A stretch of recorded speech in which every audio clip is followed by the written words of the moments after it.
Hello students, ये topic है हमारा डायनामो। डायनामो के बारे में हम पढ़ लेते हैं। डायनामो का उपयोग प्रायः मोटर गाड़ियों में बैटरी चार्ज करने में किया जाता है। यह मैकेनिकल शक्ति से घूमकर विद्युत शक्ति उत्पन्न करता है। यह विद्युत का उत्पादन करता है, इसलिए इसे जनरेटर भी कहते हैं। विद्युत शक्ति का उत्पादन कैसे करता है, कहाँ से आती है, वो भी देख लेते हैं।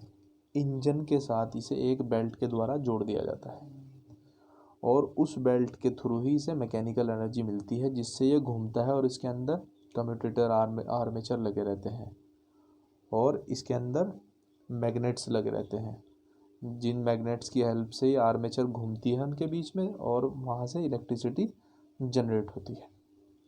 ये आर्मेचर लगी हुई है यहाँ पर हमारी, ये पुली लगी हुई है और ये बुश है और ये कम्यूटेटर है इसका।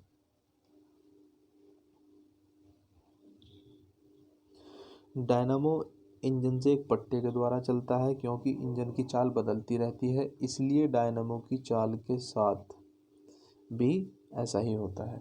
परंतु आवश्यकता यह होती है कि वोल्टेज लगभग स्थिर रहे।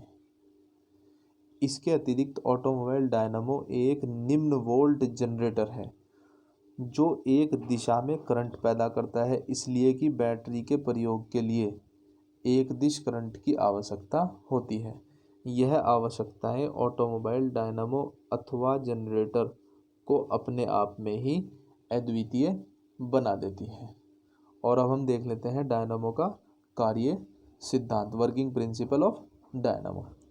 हम जानते हैं कि चुंबक में एक दक्षिणी ध्रुव तथा दूसरा उत्तरी ध्रुव होता है। उत्तरी ध्रुव की ओर चुंबकीय बल रेखाएं निकलती हैं।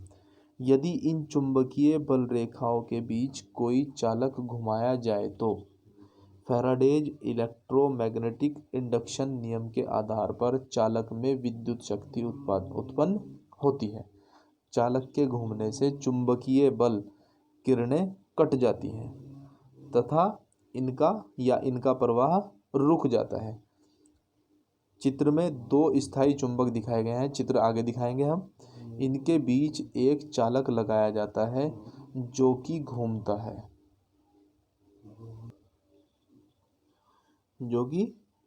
घूमता है। इसके सिरे पर तांबे के सेगमेंट तथा दो कार्बन बुश लगे रहते हैं। जब इनके स्थायी चुंबकों के बीच चालक को घुमाया जाता है तो चुंबकीय बल रेखाएं कटती हैं तथा विद्युत शक्ति सेगमेंट एकत्रित होते हैं, तो इस प्रकार विद्युत शक्ति उत्पन्न की जाती है। आइए इसके ब्लॉक डायग्राम को हम देख लेते हैं। ये ब्लॉक डायग्राम है पूरा का पूरा इसका, डायनामो का ब्लॉक डायग्राम। यहाँ पर ये कार्बन बुश लगा हुआ है, ये कार्बन बुश लगा हुआ है, ये कम्यूटेटर है और ये सेगमेंट है और ये दो परमानेंट मैग्नेट है और इनके बीच में ये कॉइल रोटेट करती है, जिससे कि इलेक्ट्रिसिटी जनरेट होती है।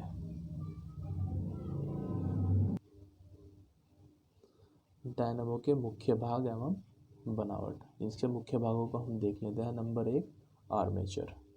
नंबर 1 होता है आर्मेचर। नंबर 2 होती है फील्ड कॉइल्स। नंबर 3 है इसका एंड शील्ड बॉडी। ये तीन ही इसके अंदर मेन पार्ट्स होते हैं। तो फ्रेंड्स, आज के वीडियो में इतना ही। मिलते हैं नेक्स्ट वीडियो में।